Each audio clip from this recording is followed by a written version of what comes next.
Hi everyone, welcome to Math UK episode 7. We're going to speak with Mark. He's only recently started his math journey. He's going to share it with us. Thank you for listening. Happy running.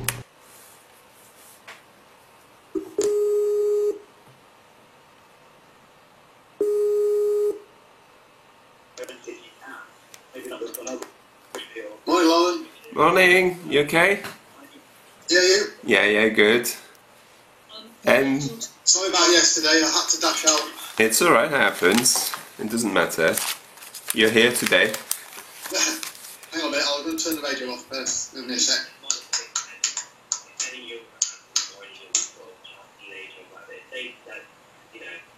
That's better. Yeah. Decent. Yeah, okay. What is it to do a little interview for the podcast? Yeah, sure. Just because we speak about math, it's not just people that already have success, but people who start as well. And I think you're interested in the math method and kind of have started it a little bit. Yeah, definitely. Yeah. I found it interesting. Yeah. Do you want first to tell us a bit about yourself as a runner and as an athlete? Okay. As far as running was concerned, I played a lot of sport at school, football, rugby, the usual things. So running was always part of my sort of like upbringing, if you like. I didn't really enjoy running per se when I was at school. And it was only once I started at university and had access to gyms and started building up the strength in my legs and realised actually I quite enjoyed running. It carried on from there. 10Ks, half marathons, things like that. Strangely enough, I never sort of got tempted to do a marathon. I thought a half marathon was sort of like my distance, I think. Yeah. Obviously, that seems to have changed somewhat now. Yeah, I think so. As I've got older, I've had to sort of like temper my training and alter the way I run and things like that, and I've been better prepared. Yeah. So obviously diet and training and things like that all come into that. Yeah. How did you first hear about the math method? I think, like most things around our part of the world, Hugh mentioned it to me. Yeah. So he talked about it, how he trained for the Marathon des Sables. So I had a look at it and I thought, oh, that's interesting, because his idea was to slow down, and I found that very interesting. I also found that quite hard to begin with, to slow down. Very challenging. It's almost like counterintuitive. Yeah. But I've managed to do it, and I've definitely seen the results. Yeah. Because the problems I have with my short hamstring and calf thing don't seem to aggravate me anymore, or certainly not to the same extent. But I find I can, if I want to, I can push it. Shorter distances like 5Ks, I've been going quite quick recently, and that's probably down to doing sort of math level runs, even though I sometimes still struggle to get down to what math claims my heart rate. So, but I'm getting there. Yeah, it's definitely helped with injuries, and it's quite amazing how going slower make you faster in some ways, because I see for myself, every race I've done, I've beaten my times every time by at least a minute or two, so it's quite amazing. Without consciously trying to do it. Yeah, exactly. With just like running by feel on race day, I just beat my time and think, well, actually I could have even done better than that. I wasn't pushing it. So, yeah, that works. You say your nutrition is important. What kind of nutrition? I've always tried to, me and my partner have been sort of trying to adopt a low-carb diet for quite some time. We've cut out a lot of the carbs we used to eat or minimise the ones we do eat. I've introduced a bit more fat-related diet. For instance, I'm eating a lot of yogurt for breakfast and things like that, and just consciously not trying to eat as many carbs as we used to, and I think that's definitely helped. Certainly, I've lost 3 kilos in the last sort of 6 to 8 months. Yeah, it's quite amazing. That's a combination of probably doing, upping my running and what have you, and better diet. Yeah. Do you feel better in yourself for changing? Oh yeah, yes, definitely. Yeah. Yeah. Definitely feel stronger and just more. Do you find it challenging to have changed your diet, or is it pretty easy transition? Actually, I found it easy. I think it's finding something you enjoy eating. I mean, we're quite lucky. We've got our own hens, so we have our own eggs, so we have a good source of protein. They're much better than the supermarket eggs. Yeah, definitely. And so we scrambled eggs. I love scrambled eggs. Like say natural yogurt with some blueberries or things in it. Yeah. That's I quite enjoy that. I'm not hung up on having things like toast. It doesn't bother me. Yeah, that's really good. How does? Oh no, you said that math improved you quite a bit as a runner, hasn't it? Yeah. Oh, definitely. I think just the confidence I can go out without worrying about these sort of injuries I've had in the past. Yeah. I had a real problem about 12, 18 months ago with my calf. Yeah. And it's something I've had for the last 10, 15 years in various forms. Once I got diagnosed to a hamstring issue, and I was doing hamstring stretches. Yeah. But I think slowing down as well has meant that I don't aggravate the calf muscle so much that it actually explodes like it used to. So and ironically, that's meant that I can now. But this happened running up hills. So I can now run up hills with confidence, which 18 months ago I couldn't. Yeah. So do you think? I know you've got some bigger events you're preparing for, because I think we prepare for the same one. Yeah. Again, I'll blame Hugh for these. Yeah, definitely. You just can blame him for everything. I do. Yeah, I've done things like NSPCC walks a few years ago, which was 26 miles around the peninsula. Yeah. And I did that in 7 hours. So I thought, well, I can do that. I mean, and that was walking. I was fast walking, but I walked it. And I thought, well, that's interesting. And also, as well as slowing down, doing it at math sort of pace, doing the 20-10 rule. Yeah. We jog for 20 minutes and walk for 10, and then if there's a hill, we walk up the hill. But I think slowly as you can adopt that. Yeah. And certainly, I'm quite confident following that routine now. Yeah. And as you get better and you've got more mileage in your legs, you you can shorten it. So you could get down to say 25 run, jog, 5-minute walk, something like that, just to see how you feel. Yeah. Because we've got plenty of time before that. So. Oh, definitely. Yeah, we've got half a year, I think. Yes, yeah. But half a year can disappear quite quickly if you're not careful. Yeah, definitely. I've got a marathon in 2.5 weeks, and I felt like I signed for it almost a year ago, and it's just gone so fast. So yeah. For that. Yeah, we'll be on the beach ready to go in no time. Yes, I know. What would you recommend that people who start math? Obviously at the beginning it's a bit hard, like you said, to slow down and to adapt your nutrition. What advice would you give to people that look into it and try it? I think go into it open-minded. Don't, I think it helped me having people around me who are also following it, and especially like you and Hugh definitely extol the virtues of math. So that's why I was curious to try it anyway. Yeah. It does help if you've got somebody else around you who's prepared to do it. Yeah. With you. Because you help each other along. I think that's great.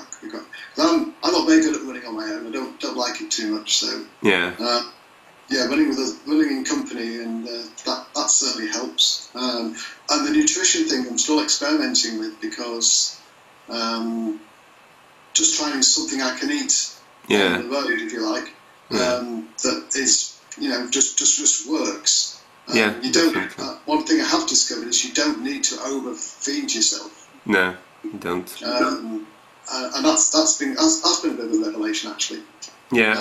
Not felt hungry the last 2 long distance runs I've done, I've just trying to adopt my nutrition to just help me through that. Yeah. I think the thing that surprised me is I got a thigh cramp. Yeah. About 14, 15 miles. I'd never suffered from those before. Yeah. But I just had a Dialyte. Yeah. I took that, and in 5 minutes I was fine. Yeah. So you learn. I want to learn. You need to learn these things before you actually get to a race situation where you may not be able to sort yourself out. Yeah, it's very interesting. I think. Just take. I think the best advice you do is just have a go at it. Yeah.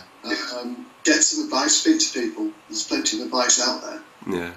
You don't feel you have to adopt everything straight off. I think you introduce things slowly. Yeah, exactly.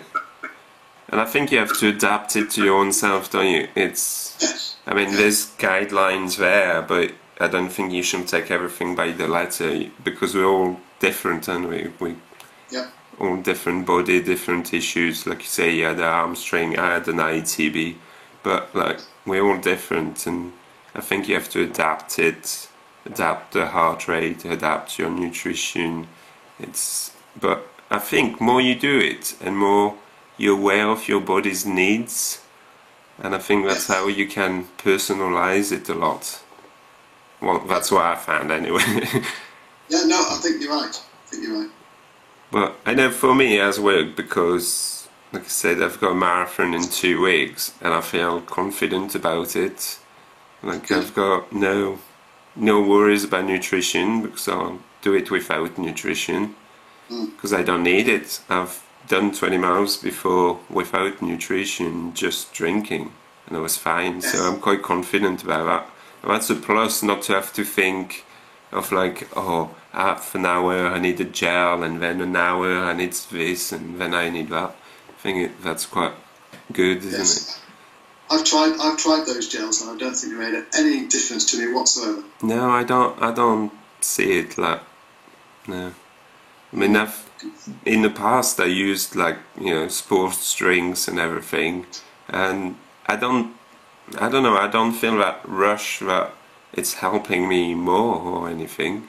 No, I've never been a great fan of those sports drinks and fizzy drinks in general, things like that. I've never really touched, so I don't really like Coke or anything like that. So, and because I've done a lot of mountaineering stuff, you take water, basically. It's the only. It works for me. I know I can drink water, and it's fine. So from that side of things, it's the hydration side of it is interesting, because I said I've never suffered from cramps before. Yeah. So to have one, but be able to cure it. Yeah. Something very simple and not expensive either. Yeah. Definitely. It's a bonus. Yeah, but I think every run you learn something new on math. I notice every time I run, I notice something about myself or my running, and it's just quite interesting. I think as a chef as well, I'm quite passionate about the nutrition. I'm sure you are. I love it. It's like open a new world. It's kind of like I'd reach a point where I was maybe losing a little bit my cooking inspiration, and just going with things I knew and just repeating them, adjusting them. But it's like suddenly it's opened a whole new world of like, what can I do with them ingredients? What? And I think that's really good. I also think it's good to vary your diet. I think we all tend to get into this sort of like rut where we eat the same things on a rotational basis, week in, week out. I think it's good to explore beyond that and just say, we're going to try something different. Oh yes, we like that. Yeah, definitely. And also, it's at first I thought, oh, I'm going to have to change my diet and be special things. I have to do things different. I can't go for lunch and just grab a sandwich and that's it. But I found out actually, even making everything from fresh doesn't take half of the time of doing normal, like what people call a normal carb diet. Yeah, it's just amazing, and I can skip lunch anyway because I found myself. I was looking into people were talking about fasting on on low carb diets, but I was like, I'm not really interested in the fasting. It's no, and to me, it's probably as much of a shock to your system as overloading it. I don't think it works, because I think basically what happens is when you do reintroduce something, your body just grabs hold of it. Yeah. Does strange things to it. But I found out that I was actually fasting anyway, what they call intermittent fasting, because I was, well, probably due to my work, I was having dinner at night, and then I probably wouldn't eat until lunchtime or early afternoon the next day. So I was doing a 12-14 hours fast anyway, without realizing it. So that was quite good. Have you got any quirky story or anecdote about your running or your math journey as such? Good question. I asked who, and strangely enough he said, you know what, I don't have one, and I think he was lying. I'm just trying to think, actually. No, I think what I've learned is less can be more. Yeah. And that surprised me. I thought I'd have to be really chucking things down my neck and getting there. And I'm finding now I'm certainly more comfortable at longer distances than I ever thought possible. Yeah. But that's and I've just regained my confidence that I can do these long events and not end up in a heap. Yeah. Brilliant. It's taught me not to be as competitive as I used to be. Yeah. I used to be competitive. Even doing a 10K, I would set up at my speed, and then sort of like after I'd settled down for about 10 minutes, I'd see that person in front of me, I'm going to catch them up and pass them. But I don't do that. I just don't do that anymore. No. I think that's one thing it's taught me, is to sort of like just keep to your pace, and ignore what else is going on around you. Definitely, I enjoy my runs a lot better. Try and chase one more place. You're not going to win the event, so it doesn't really matter. I think because you get used to going slower and then enjoying that run and looking around and sorting your head out and whatever, I think even on race day you just like, I'm quite excited, but not for like, it's not like the adrenaline, yes, let's go for it and let's get that time and whatever. It's more like, that's a good event, let's go and enjoy my run. Actually, just enjoy. You put your finger on it. I think you end up enjoying the running. Yeah. You're not sort of looking at your feet saying, "Come on, feet, we've not got much for it," and talk. You can actually look at the surroundings and have a chat with your fellow competitors. Yeah. When I did the half marathon in Abuso, I spoke to so many people during the race, and it was just like a nice social event. And I could see that on the last stretch on the beach, people were like, come on, it's the last mile, and trying to push themselves. And I just strolled back to the finish line thinking, I don't want to beat you, I just want to finish my run. And Yes, you get too wrapped up in the competitiveness of it sometimes. Yeah. Unless you, and Clive Marshall, that half marathon, and watching the top guys, were just unreal. They are proper athletes. Yeah, but those of us, those of us who are just doing it to enjoy it. Yeah. It's a different kind of race, and you actually don't see it as a race. No. I think math. You get too wound up in the actual, competitiveness of it all. And I've learned to take a back seat on that front now. That's been good. I think math taught me one thing is you'll never be that guy. You'll never be Mo Farah or anybody like this. No. So just do the best for yourself, enjoy it, and I don't care if my time is rubbish. It's my time, and as long as I enjoyed my run, I don't really care. On the half marathon, my ITB actually was flaring up a little bit, but I was like, I could carry on and push and aiming for time, and then I was like, there's no need for it. I've got something else coming later on. I don't want to be injured, so I just dropped the pace and just watch the surrounding, talk to the other runners. So it's quite good. Because we did the ultra section from Nantwich Thane back down to the finish. Yeah. A couple of weekends ago. And I just checked my watch when we were around the half marathon distance, and I was surprised at our time. Yeah. Hugh and I were actually running together when we were doing the 2010, and we were doing it at map pace, and we were having a good chat. I was bending his ear about all kinds of things for the ultras. When you've got into yourself, it's good you can get some good information out. Yeah. And I checked my time for the half marathon. I thought, wow, that's actually quicker than some people finished it the other week. Yeah. So little things like that surprise you, but actually then that just gives you confidence to just run your own race. Yeah. Or just run as you feel comfortable. Yeah, definitely. Yeah. Well, that's all I've got for you. Have you got any question about math? Do you want to bend my hair?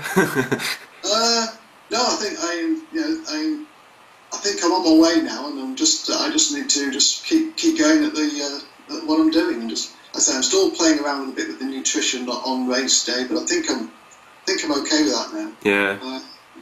I think you'll find if you trust in the nutrition and if you have faith in yourself, you should only have emergency food on you just in case, because you never know. You know, bodies are so unpredictable. But I don't think you need nutrition for up to a marathon. No. Because you'll notice like your body won't just use whatever it's got. Like, once you're fat adapted, you don't actually. I mean, ultras, yeah, you will need to top up at some point, but you don't need the carbs then. You just need to top up with, a boiled egg or something. Yeah, well, the True Start coffee. Yeah, yeah. And I got some of their bars, the coffee and peanut butter bars. Yeah. And Hugh and I shared one of those the other weekend. Yeah. Both, because I'm not a big coffee drinker, so I feel a coffee hit quite quickly anyway. Yeah. Both said, wow, that was bang. It was almost like instant energy boost. And with a bit of water, it went down quite easily, and we didn't feel any after effects afterwards. So I think I'll definitely be taking a couple of those for emergency rations. Yeah. I was talking to Dwayne a few weeks ago that does lots of ultra running, and his race fueling was just amazing. So, I don't eat. I just, once in a while, like past 20-30 miles, I may have a bit of peanut butter or something like this, but nothing much. And he does, he's done 100 milers and all sorts in the mountains, and it's quite amazing. I know I feel uncomfortable if even on a 10k when you don't need anything beforehand, and I have eaten breakfast sort of 3 hours beforehand. Yeah. And, I felt really lethargic. Yeah. And I do it again without having anything apart from a drink, a cup of tea maybe in the morning. Yeah. I'm fine. Yeah. So that's another thing that you don't have to panic about. Loading yourself up the morning of a race. I think you're probably better not having anything. I've noticed in the last month I had to change my routine a little bit. I used to run early in the morning, but with the kids and everything I had to change it to running in the afternoon in my break at work, because I get an afternoon break. And because I was having lunch before, I found my afternoon break, I was struggling, and it felt really hard work. But then I've started back again to do them without eating. I'd eat after rather than before, and I'm back to running like it's not an effort, it's just I feel light and good. So definitely you don't need the food. No, definitely not. Yeah. Right, well, that's great. Thank you for making time for me, Mark. Yeah, no problem. And I'll see you soon.